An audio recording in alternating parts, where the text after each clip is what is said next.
Hey guys, मैं RJ Tiwari लेकर आया हूं आपके लिए आज ऐसा वीडियो जो आपको तनाव से उभार सकता है। जी हाँ दोस्तों, आज हम इस वीडियो में बात करेंगे तनाव क्या है, वह इनसे होने वाली हानियां और इनके सिम्टम्स क्या हैं। तो दोस्तों, तनाव हमारे दैनिक जीवन में लगातार निगेटिविटी एंड बरीड थॉट्स का एक ओवरलोड होता है, जिसके कारण हमारा दिमाग तनाव से ग्रस्त हो जाता है। जी हाँ दोस्तों, जब हम दिन में लगातार सोचते रहते हैं, निगेटिविटी सोचते रहते हैं, तब जाकर हमारा दिमाग एक ऐसा ओवरलोड से भर जाता है जिसके कारण हमारे दिमाग में निगेटिविटी आ जाती है और हमारा दिमाग तनाव से ग्रस्त हो जाता है। जी हाँ दोस्तों, तनाव जो हमारा होता है वो कहीं ना कहीं दो कारणों से होता है। नंबर जो वन उसका कारण होता है वो होता है internal causes, number two external causes. अब हम यहाँ पे इंटरनल कॉजेस को समझते हैं। जो हमारा इंटरनल कॉजेस होता है उसमें जो नंबर वन आता है वो होता है कॉन्टिन्यूअस वरी, यानी लगातार चिंता करना। जैसे किसी स्टूडेंट को अपने फ्यूचर या करियर के प्रति अपनी स्टडी की चिंता करना, जो कि लगातार चिंतित है, सोचे जा रहा है कि उसका फ्यूचर क्या होगा या वो स्टडी में किस तरीके से प्रिपेयर करे जो अपने एग्जाम को क्रैक कर सके। ठीक उसी प्रकार से किसी पेरेंट्स को अपने बच्चे के प्रति उसके फ्यूचर की चिंता, ये सब कारण होते हैं जिसके चलते हुए आपका दिमाग निगेटिविटी और उससे ऊपर होते हुए आपका दिमाग तनावग्रस्त हो जाता है। नंबर टू, डेस्पेयर, निराशावाद। फॉर एग्जाम्पल, आप किसी कार्य को करने जा रहे हैं और अचानक आपका वो कार्य किसी कारणवश पूरा ना हुआ। अब आप सोचने लगे कि आखिर मेरा ये कार्य क्यों नहीं हुआ, जिसके चलते आपके माइंड में कई सारी नेगेटिविटी, कई सारे थॉट्स आते हैं जब आपका माइंड तनावग्रस्त हो जाता है। ठीक उसी प्रकार से नंबर थ्री, अनरियलिस्टिक एक्सपेक्टेशन, यानी अवास्तविक उम्मीदें। जैसे आपको किसी व्यक्ति से कोई उम्मीद हो। फॉर एग्जाम्पल, मुझे अपने किसी फ्रेंड से कोई उम्मीद थी कि वो मेरा काम ये करेगा, लेकिन सडनली उसने उस काम को मना कर दिया। अब हमारे माइंड में कई सारे ऐसे थॉट्स आएंगे, मैं सोचूंगा कि आखिर हमारे दोस्त ने इस कार्य को क्यों मना किया, जिसके चलते हमारा दिमाग तनावग्रस्त हो सकता है। Number four, negative self talk, यानी अपने आप से नकारात्मक बातें करना।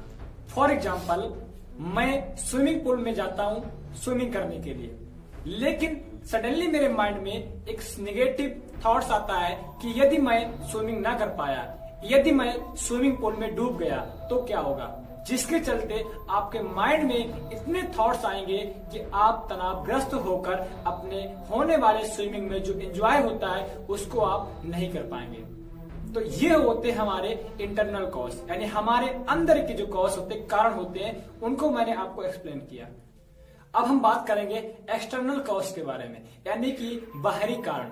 जी हाँ दोस्तों, जो बाहरी कारण होते हैं उसमें नंबर वन जो कारण होता है वो होता है मेजर लाइफ चेंजेस, यानी आपकी जिंदगी में प्रमुख कुछ ऐसे बदलाव जिसके चलते आप तनावग्रस्त हो जाते हैं। जैसे आप किसी कंपनी में जॉब कर रहे हैं, सडनली आपका ट्रांसफर कहीं ऐसी एरिया में हो गया जिसकी उम्मीद आप नहीं लगाए थे, जिसके चलते आप बार बार सोचेंगे और अपने माइंड को तनावग्रस्त बना लेंगे। नंबर टू जो इसमें जो नंबर टू होता है वो आपका होता है डिफिकल्टीज एट वर्क और इन कॉलेज, इन स्कूल्स, यानी कि आपके वर्क प्लेस और आपके स्कूल्स, आपके कॉलेज, वहां पर बहुत सारी ऐसी परेशानियां होती हैं जिसके चलते आप तनावग्रस्त हो सकते हैं। जैसे यदि आप कहीं पर कार्य कर रहे हैं, वहां आपके कलीग से कोई ऐसी परेशानी, कलीग से कोई ऐसा झगड़ा, जिसके चलते बॉस से आपका कोई ऐसा झगड़ा जिसके चलते आप अपने आप को तनावग्रस्त बना सकते हैं। जी हाँ दोस्तों, स्कूल्स में कई सारी परेशानियां होती हैं। स्कूल्स में आपको एग्जाम का टेंशन, आपको फाइनेंशियल प्रॉब्लम्स, आपको अपने फ्रेंड्स से कोई लड़ाई झगड़ा, इन चीजों को चलते आप अपने माइंड को तनावग्रस्त बना सकते हैं। नंबर तीन जो होता है फाइनेंशियल डिफिकल्टीज, यानी पैसों से संबंधित समस्याएं। आपकी लाइफ में क्या सभी की लाइफ में कुछ ना कुछ पैसों से संबंधित समस्याएं होती, जिसके चलते आप अपने माइंड को तनावग्रस्त बनाते हैं। आप सोचते होंगे कि पैसा मेरे पास नहीं तो मैं क्या करूंगा, मेरे पास ये पैसा नहीं तो मैं ये कर लेता, मेरे पास यदि पैसा होता तो मैं वो कर लेता। कई सारी चीजें आप सोचते हैं जब आपके पास पैसा नहीं होता, फिर जाके आप अपने माइंड को तनावग्रस्त बना लेते हैं। नंबर 4 जो होता है वो होता है डिफिकल्टीज विथ रिलेशनशिप, यानी आपके संबंध जो होते हैं, आपके रिश्ते संबंध होते हैं, उनमें कई सारी परेशानियां होती हैं। जैसे आजकल आपके कोई भी ऐसा रिश्ता एक ले लो जिसमें कुछ ना कुछ तो अनबन बनी ही रहती है, जिसके चलते हम अपने माइंड को तनावग्रस्त बनाते हैं। उनको आप सॉल्व करिएगा, ना कि अपने माइंड को तनावग्रस्त बनाइए। जी हाँ दोस्तों, तो मैंने आपको इंटरनल एंड एक्सटर्नल कॉज के बारे में समझाया। अब यदि इन पर आप काम करेंगे तो कहीं ना कहीं आप अपने स्ट्रेस लेवल को कम कर पाएंगे। अब हम आपको बताने जा रहे हैं कि आपके स्ट्रेस जो होता है, आपके माइंड में जो आपका तनाव होता है, उसको आप कैसे पहचाने, यानी symptoms of stress.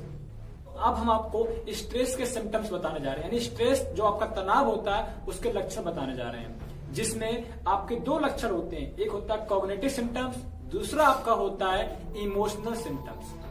Cognitive symptoms जैसे lack of judgement, memory problems, anxiety, constant worry.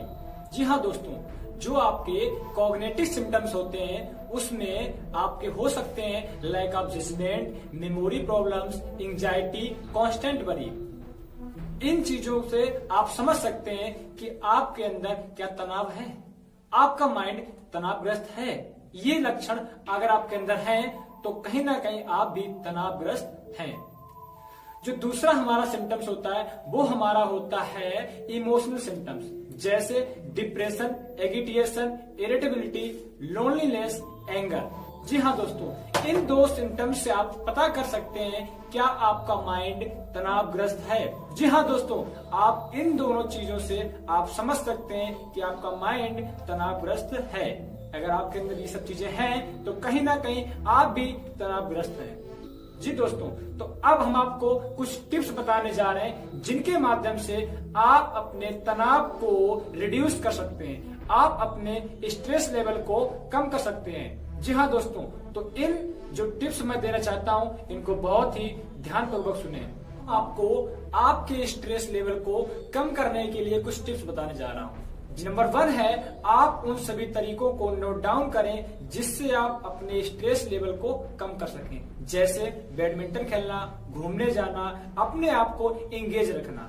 इन तरीकों से आप अपने स्ट्रेस लेवल को कम कर सकते हैं। जी हाँ दोस्तों, नंबर 2 है, आप सब कुछ कंट्रोल नहीं कर सकते, लेकिन आप अपने आप को कंट्रोल कर सकते हैं कि आप कैसी प्रतिक्रिया देते हैं। नंबर 3, योगा एंड मेडिटेशन करें, जिससे होगा ये आपका माइंड शांत रहेगा और आपका तनाव लेवल भी कम होगा। नंबर 4 जो है, अपने दिन को प्लान करें। जब आप अपने दिन को अच्छे से प्लानिंग करके कार्य को करेंगे तो कहीं ना कहीं आपके माइंड में कई सारी टेंशनें कम होंगी और आपका दिमाग भी तनावग्रस्त से बचेगा। नंबर 5, आपको अपने दिन में अपने टाइम को इंक्रीज करें अपने फ्रेंडों के साथ में, अपनी फैमिली वालों के साथ में, जिससे कि आप उनसे अपनी बातों को शेयर कर सकें और अपनी भावनाओं पर भी नियंत्रण कर सकें। यदि आप इन सभी टिप्स को फॉलो करते हैं तो कहीं ना कहीं आपका भी स्ट्रेस लेवल कम हो सकता है, आपका भी तनाव लेवल कम हो सकता है। जी हाँ दोस्तों, क्योंकि आज इस स्ट्रेस भरी दुनिया में जिसको देखो वो कहीं ना कहीं तनावग्रस्त है। तो दोस्तों, यदि आप इस वीडियो को अच्छे से सुनते हैं, अच्छे से दी गई टिप्स को फॉलो करते हैं तो कहीं ना कहीं आप भी अपने स्ट्रेस लेवल को कम कर पाएंगे। तो दोस्तों, thank you for watching this video.